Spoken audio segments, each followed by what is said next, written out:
अस्सलाम वालेकुम। मैं चांद और कोर्स की आज की पहली वीडियो है। इसमें कुछ डिटेल से हम बात करेंगे कि आपको कोर्स को जो है कैसे फॉलो करना है। और यहाँ पर जो है मैं आपको पीसीबी का तारुफ़ करवाऊँगा। पीसीबी में मुकम्मल जो कंपोनेंट्स लगे हैं सबका हम जो है अभी देखेंगे, तारुफ़ करवाऊँगा कि कौन सा कंपोनेंट क्या करता है, और मतलब मोटा मोटा तारुफ़ करवाऊँगा। और फिर आगे चलकर उनकी मुकम्मल डिटेल से एक एक आपको वीडियो मिलेगी, एक एक चीज़ की, उसकी टेस्टिंग, उसकी वर्किंग और उसका काम क्या है, सारा उसका जो है आपको बताया जाएगा।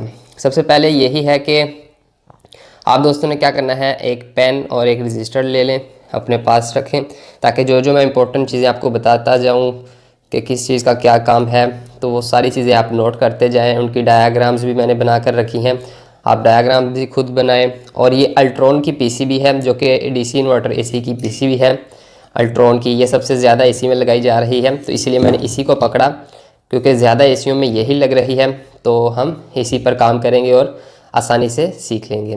और काम जो है कोई और भी पीसीबी बोर्ड हो, सबका एक ही होता है। मतलब जो इसका वर्किंग जो एरिया है, मतलब वर्किंग जो इसका है, वो सारा एक ही मेथड होगा। उसमें सिर्फ फ़र्क ये हो सकता है कि ये जैसे कैपेसिटर लगे हुए हैं वो यहाँ के यहाँ लगे हों उस दूसरी किट में, और चीज़ें यही लगी होंगी, लेकिन कुछ डिज़ाइन के हिसाब से कुछ उधर हो गई होंगी, कुछ इधर इस तरफ, कुछ इस तरफ।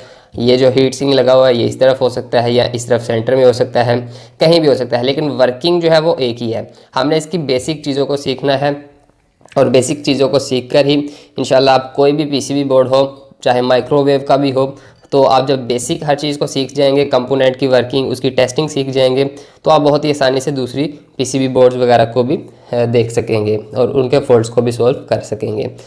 तो यहाँ पर मैं तारुफ़ करवाऊँगा आपको एक एक चीज़ का। सबसे पहले हम ये तारफ़ी वीडियो है पीसीबी बोर्ड के साथ, यानी कि आपकी वाकफ़ियत करवाऊँगा थोड़ी सी, और फिर आगे चलकर हम एक एक चीज़ को समझेंगे। तो वीडियो को जो है आपने आपके पास ही है सारी वीडियोस, तो आप एक एक करके part 1 part 2 step by step सारी कंप्लीट देखें, तो ही आप आसानी के साथ समझ सकेंगे। और जिस भाई को मतलब एक बार समझना है, तो वो वीडियो को 2 बार 3 बार 4 बार ज़रूर देखें, ताकि उसको आसानी से समझ आ सके। बहुत ही आसान इसकी डायाग्राम्स एक एक कंपोनेंट पर बनाकर मैंने रखी है, जो कि आगे चलकर अभी आपको सारी मिलेगी। और एंड पर जाकर हम इसके फिर जो फॉल्ट्स आते हैं, एरर कोड्स आते हैं, उनके बारे में बात करेंगे कि कैसे फॉल्ट्स आ जाते हैं और फिर कैसे हम इसको आसानी के साथ सॉल्व कर सकते हैं। चलिए, यहाँ पर यह है हमारे पास इन्वर्टर का इंडोर यूनिट का पीसीबी कार्ड, जिसमें जो है आपको मोटे मोटे अगर मैं यहाँ पर दिखाऊं तो कंपोनेंट्स जो हैं हम उनकी बात करेंगे। यहाँ पर जो है इसमें सबसे पहले सप्लाई इन होती है, तो सप्लाई इन पॉइंट जो है वो यहाँ पर है, जो कि पावर रिले, ये रिले लगी हुई है, जो कि 12 वोल्ट, जो कि आउटडोर यूनिट को आउटपुट देकर ऑन करती है। इन जो है हमारी इस एक पॉइंट पर होती है। ये भी मैं आपको बताऊंगा कि इन कौन सी वो कैसे ट्रेस की जा सकती है, बहुत ही आसान है। यहाँ पर ये रिले है, इसने आउटडोर यूनिट को ऑन करना होता है, और इन यहाँ पर ही इसकी होती है। और न्यूट्रल जो है यहाँ पर N1, यहाँ पर आप देखेंगे N इन लिखा हुआ है, N इन मतलब न्यूट्रल यहाँ से इन होगी, ठीक है। इसी तरह इसके बाद आगे जो है ये एक ब्रिज रेक्टिफायर आ जाता है, इसके बारे में हम बात करेंगे। ये डायोड्स हैं, डायोड को बनाकर बनता है, एक ये ब्रिज रेक्टिफायर होता है और एक बना बनाया भी मिल जाता है, ठीक है। इसी तरह ये कंपोनेंट आ गया है जो कि एनटीसी है। एनटीसी का काम क्या होता है हम आगे चलकर सीखेंगे। कैपेसिटर है जो कि थोड़े से वोल्टेज को बूस्ट कर देता है। ये चॉपर लगा हुआ है जिसे हम ट्रांसफार्मर भी कहते हैं। ये पावर आईसी है जो कि डीसी वोल्ट को फिर एसी में यहाँ पर जो है बनाकर इसे देता है, और फिर ये एसी करंट आगे हमारे मुकम्मल सर्किट को चलाने के लिए काम आता है। यानी कि ये एसएमपीएस जो है वो सर्किट एरिया है, एसएमपीएस वाला सर्किट एरिया है, ठीक है, जहाँ पर सप्लाई तैयार होती है। इसके बाद फिर एसी वोल्टेज आगे आते हैं। ये जो डायोड लगा हुआ है ये इसको डीसी फिर से करता है, ताकि हमारा जो सर्किट है लो साइड वाला, जो कि आईसीज वगैरह ये सारी चीज़ें हैं, इनको चल सके। तो यहाँ से जो है फिर डायरेक्टली यहाँ पर आ जाता है हमारे पास एक जो जिसे हम रेगुलेटर बोलेंगे। रेगुलेटर इसका नाम है, इसके नीचे आईसी लगा हुआ है, जो कि रेगुलेटर आईसी जिसे हम कह सकते हैं। वो पीछे से उसको अगर 12 वोल्ट 15 वोल्ट दें तो वो आगे फिक्स जो है 5 वोल्ट या 12 वोल्ट ही देगा, जो कि इसके माइक्रो प्रोसेसर को प्रोवाइड करता है। माइक्रो प्रोसेसर अगर 5 वोल्ट वाला है, 3 या 12, तो ये उसको फिक्स वोल्टेज आगे देगा। मतलब पीछे से ज़्यादा भी आ जाए लेकिन ये उसको फिक्स ही देगा। तो ये रेगुलेटर इसके नीचे लगा हुआ होता है। ये अभी आपको डिटेल से एक एक चीज़ आगे चलकर मिलेगी देखने को, ठीक है। इसी तरह इसके और भी आईसी यहाँ पर लगे हुए हैं जो कि ULN 2003 आईसी जो कि स्विचिंग का काम करते हैं। यहाँ पर डबल आईसी ये लगे हुए हैं जो कि सेंसर को भी करंट प्रोवाइड करते हैं। इसी तरह इसकी कम्युनिकेशन की बात अगर करें तो कम्युनिकेशन, जैसे कम्युनिकेशन एरर आ जाते हैं तो कम्युनिकेशन एरर के यहाँ पर जो है आपको वायर एक मिल जाएगी जो कि कम्युनिकेशन की वायर है, वो यहाँ पर कनेक्ट होगी। ठीक है, ये उसका एक पॉइंट है, यहाँ पर कनेक्ट होगी। तो इसके बाद जो है ये लगे हुए हैं कम्युनिकेशन में, ये ज़्यादातर ऑटो कपलर जो है ये ख़राब होते हैं कम्युनिकेशन अगर एरर आ रहा हो। तो इसी तरह यहाँ पर एक जो है ZNR लिखा हुआ है इस तरफ, ZNR। तो ये रजिस्टर है जो कि सप्लाई ओवर होने पर ये फ्यूज़ को जला देता है या फिर खुद जल जाता है। तो इससे हमारा आगे सर्किट जो है वो प्रोटेक्शन यानी कि देता है, हमारा सर्किट जो है वो आगे मुकम्मल सेव हो जाता है। इसी तरह ये आईसी लगा हुआ है, ये इसकी फ़ैन मोटर की वायर्स हैं, यहाँ पर फ़ैन मोटर का जैक लगता है। तो ये फ़ैन स्पीड करने के लिए यहाँ पर ये आईसी लगा हुआ है। अगर आपकी फ़ैन स्पीड स्लो हो रही है, मतलब काम नहीं कर रही, आपको हाई लो मीडियम चाहिए लेकिन वो एक ही स्पीड पर चल रही है, तो ये तब ये आईसी ज़्यादातर ख़राब होते हैं। अभी आपको मोटी मोटी मैं बात बता रहा हूँ, इस पर ज़्यादा आपको ध्यान नहीं देना, सिर्फ वाकफियत हो रही है आपको पीसीबी के साथ। इसी तरह इसको साइड पर कर लेते हैं। ये आ गई हमारी आउटडोर यूनिट की पीसीबी। यहाँ पर इम्पोर्टेंट बात आपको बताऊँ तो वो ये है कि 90% जो फॉल्ट्स हैं डीसी इन्वर्टर एसी में जो आते हैं एरर्स वगैरह पीसीबी के फॉल्ट्स, तो 90% फॉल्ट आपके आउटडोर यूनिट की किट में होते हैं। बहुत ही कम चांसेस होते हैं कि आपकी इंडोर यूनिट में फॉल्ट हो। ठीक है, तो आपके ज़्यादातर जो फॉल्ट हैं वो आउटडोर यूनिट में ही होंगे। तो ये भी आपको बताऊंगा कि आपने क्लियरली कैसे करना है, आगे चलकर हम सीखेंगे कि फ़ॉल्ट कैसे में पता चलेगा कि इंडोर की किट में है या आउटडोर की किट में है, तो हम उसी को खोलें, ये भी आगे चलकर आपको क्लियर करूँगा। अब इसी तरह हम यहाँ पर आ जाते हैं, तो यहाँ पर कुछ चीज़ें हैं। सबसे पहले मैं इसका ये हीट सिंक उतार लेता हूँ। ये हीट सिंक है, इसके नीचे कुछ कंपोनेंट लगे हुए हैं, ठीक है, जो कि उसको उनकी हीट जो है ये एग्जॉस्ट करता है, उनकी हीट इसमें शिफ्ट होती है और ये फिर आगे एग्जॉस्ट कर देता है। अगर ये हीट सिंक उनके ऊपर ना लगा हुआ हो तो वो बहुत ही जल्द हीट अप होकर जल जाएंगे, एक ही दिन में जल जाएंगे। तो इसलिए ये लगा हुआ होता है हीट सिंक। इसके यहाँ पर स्क्रू लगे हुए हैं जो कि मैं स्क्रू को ओपन कर लेता हूँ, फिर आपको दिखाता हूँ। ओपन कर लिया है मैंने इसका हीट सिंक, स्क्रू ओपन कर लिए हैं। तो ये सिंपल ऐसे ही पीछे आ जाएगा, ठीक है, ये निशान उनके लगे हुए हैं। अच्छा, हीट सिंक को हम साइड पर कर देते हैं और यहाँ पर जो है इसके नीचे कंपोनेंट्स लगे हुए हैं। अब आपको अच्छे से क्लियर हो जाएगा।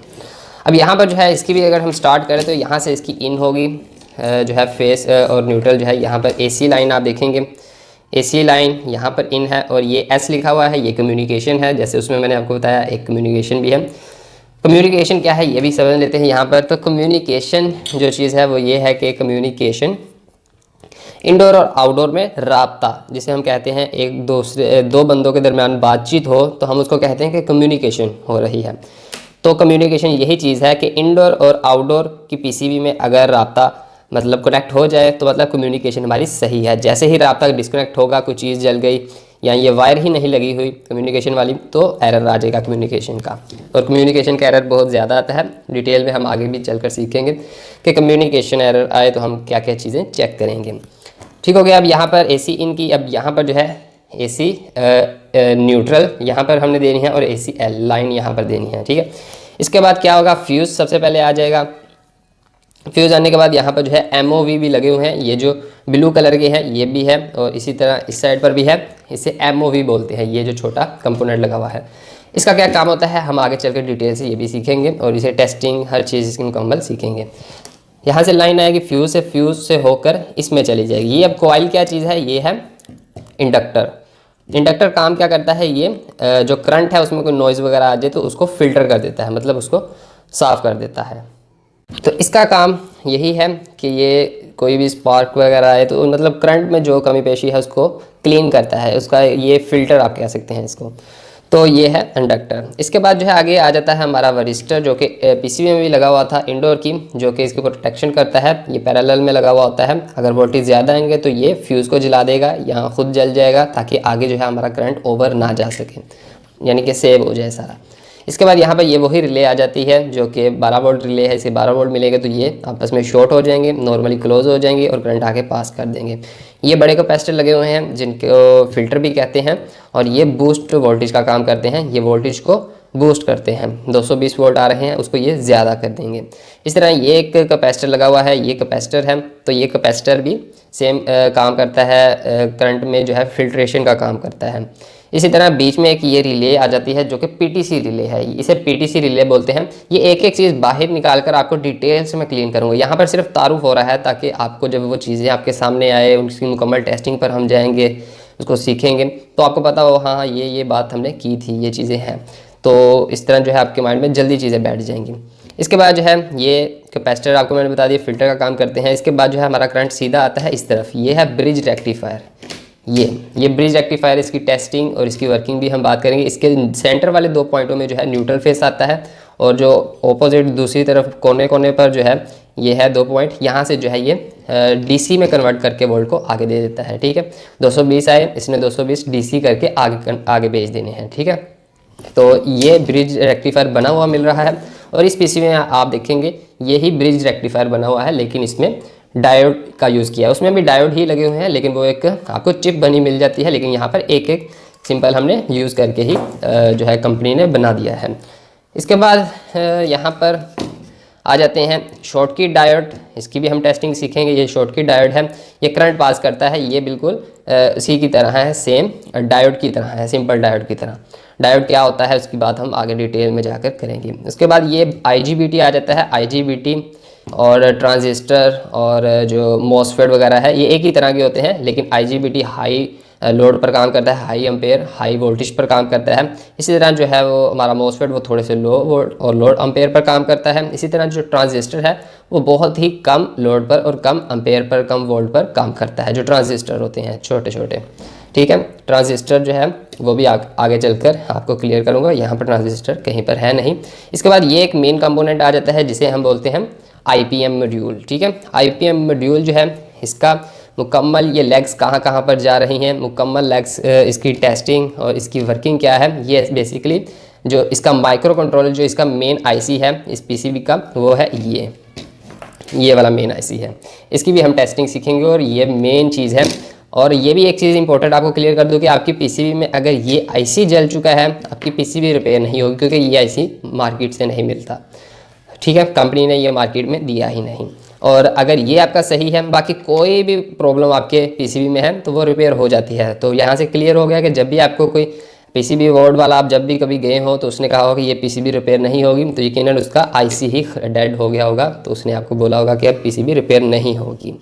ठीक है, इसके बाद यहाँ पर ये काम क्या करता है, ये माइक्रो कंट्रोलर इसे जो है कुछ पल्स देता है ये लो साइड वाली पिनों पर, तो ये क्या करता है हाई साइड वाली पिनों पर यहाँ पर 300 जो है 10 वोल्टेज आते हैं, जो कि ये उसको आगे ये है हमारे UVW जो कंप्रेसर को जैक लगता है, ये एक पॉइंट से UVW बारी बारी यानी कि चेंज कर करके इसको प्रोवाइड करता रहता है। और स्पीड के हिसाब से भी ये फिर निकालता है वोल्टेज, और वोल्टेज कितने कंप्रेसर को मिलते हैं, इन सभी चीज़ों पर PCB को ऑन करके एक एक चीज़ को हम टेस्ट करेंगे, कहाँ पर कितने वोल्ट, कहाँ पर कितने वोल्ट, कैसे कैसे आ रहे हैं, ये सारी चीज़ें हम आगे चलकर मज़ीद डिटेल से सीखेंगे। इस तरह ये छोटे कैपेसिटर लगे हुए हैं, ये भी इसके UVW में ही कनेक्ट हैं, तो ये भी थोड़े से वोल्ट को बूस्ट करने का काम करते हैं। क्लियर हो गया। अब यहाँ पर सेम जैसे कि यहाँ पर बाकी इतनी सारी चीज़ें लगी हुई हैं जो कि छोटी छोटी चीज़ें हैं। ये है SMD कैपेसिटर्स, और SMD जो है इसमें दूसरी चीज़ें लगी हुई हैं रजिस्टर वगैरह, जो कि मैं आपको यहाँ पर क्लियर करूँगा। यहाँ पर आप देखेंगे कि अब छोटी छोटी चीज़ें, यहाँ पर आप देखेंगे SMD लगी हुई है जिनके ऊपर नंबरिंग भी लिखी हुई है। ठीक है, इनके ऊपर ये नंबरिंग, इस साइड पर वाली जो नंबरिंग है वो आप अगर देखें तो यहाँ पर लिखी हुई है, जैसे कि R31 R30 और मतलब जो भी, तो ये नंबर दिया गया है कि इतने नंबर इसकी PCB की एक नंबर से शुरू होकर जितने 500 नंबर तक, अगर 400 नंबर या 200 नंबर तक गई है तो नंबरिंग दी गई है, लेकिन जो असल इसका वैल्यू है वो इसके ऊपर लिखा हुआ है। ठीक है, इस SMD के ऊपर ही लिखा हुआ है कि ये कौन सा नंबर ऊपर लिखा हुआ है। ये आप सॉफ्टवेयर आपको मैं बताऊँगा, उसमें आप टाइप करेंगे तो आपको इसकी वैल्यू बता देगा, तो इसकी टेस्टिंग भी हम सीखेंगे। इसी तरह इसके साथ कैपेसिटर ये लगे हुए हैं कितने सारे। ठीक है, इसे पेपर कैपेसिटर भी बोलते हैं, PF। ठीक है, ये कैपेसिटर है सारे, इस तरफ भी कैपेसिटर हैं, जहाँ पर इनके साथ C आगे कुछ नंबर लिखा हुआ आ जाए तो मतलब C कैपेसिटर, R इसके साथ कुछ नंबर लिखा हुआ आ जाए तो मतलब R रजिस्टर। ठीक है, ये चीज़ें होगी। अब इसी तरह यहाँ पर जो है इसका एक चॉपर लगा हुआ है, जैसे कि चॉपर मैंने आपको बताया ये हमारे इंडोर में लगा हुआ है SMPS सर्किट के लिए। तो इसी तरह का चॉपर लगा है, वो भी बाहर निकाला हुआ है, तो मैं इसमें कनेक्ट कर लूँगा जब हम इसको ऑन करेंगे मुकम्मल। और यहाँ पर फ्रेंड अगर हम IC की तरफ आएँ, इनके जो IC होते हैं उसकी तरफ आए, तो ये मेन इसका IC मैंने बताया आपको, ये जो है माइक्रो कंट्रोलर मेन IC इसका, ठीक है, ये मेन IC है। और ये इसका EEPROM IC है, ठीक है, जो कि इसको कंट्रोल करता है, इसको ऑर्डर देता है, ये फिर उसी हिसाब से हर चीज़ को यानी कि देखता है। उसके बाद यहाँ पर छोटे 2 और IC आपको देखने को मिल जाएंगे, जो कि ये हैं, ठीक है, ये IC है, एक ये IC और एक ये IC, ये वोल्टेज को कंट्रोल करते हैं। और ये IC जो है इसे जो है कंट्रोल करता है, वोल्टेज का मतलब मुकम्मल कहाँ पर क्या हो रहा है वो सारी डिटेल यहाँ पर जानकारी देता है। और ये जो है उसके हिसाब से आगे जो है कंप्रेसर की स्पीड को अप डाउन करता है। और यहाँ पर ULN 2003 IC को पल्स वगैरह देता है, अगर हाई स्पीड, लो स्पीड, फैन स्पीड को करना है उसी के लिए, ठीक है। तो इसी तरह से ये जो है डायोड भी आपको मिल जाते हैं, ठीक है, जिनके ऊपर D लिखा हुआ है, ये डायोड है। डायोड एक तो डायोड ये है जिसके आगे ये पट्टी का निशान बना हुआ होता है, और उसके अलावा ये भी डायोड्स ही हैं, ठीक है, ये आप इसको अच्छे से देख लें, ये डायोड्स ही हैं। यहाँ पर D6 लिखा हुआ है, फिर आगे D9, ये डायोड ही हैं, ये भी है। यहाँ पर D23, फिर D29, ये नंबरिंग दी गई है, लेकिन ये भी डायोड ही है, ठीक है, लेकिन SMD टाइप डायोड इसे आप कह सकते हैं। ये भी डायोड लगा हुआ है, D25, D26, ये नंबरिंग दी गई है, ये डायोड है। और सेम तरीका का जैसे ये डायोड चेक करते हैं ऐसे ही इनका भी है। तो इन ICO के ऊपर भी मैं डिटेल्स एक एक IC पर वीडियो बनाऊंगा, इनकी चेकिंग, इन पर कितने कितने वोल्ट्स आते हैं, ठीक है। और इसके अलावा ये चीज़ एक रह गई जो कि ऑटो कपलर IC है, इसे भी IC कहते हैं, ऑटो कपलर IC 4 पिन वाला, ठीक है। इसमें भी एनोड कैथोड होता है और ये स्विचिंग IC होता है। इसी तरह इस तरफ आ जाती हैं रिलेस, जो कि आउटडोर यूनिट के फैन को कंट्रोल करती हैं, 12 वोल्ट रिले। इन रिले को ये IC जो है कंट्रोल करता है, ये IC 2000 ULN 2003 IC है, जो कि इसमें जो है छोटे साइज़ का लगा हुआ है लेकिन काम वही करता है, और इसमें बड़े साइज़ का लगा हुआ है, काम वही करता है। अब रजिस्टर जो है वो पहले बड़ी आया करती थी और अब जो है SMD में आ गई है।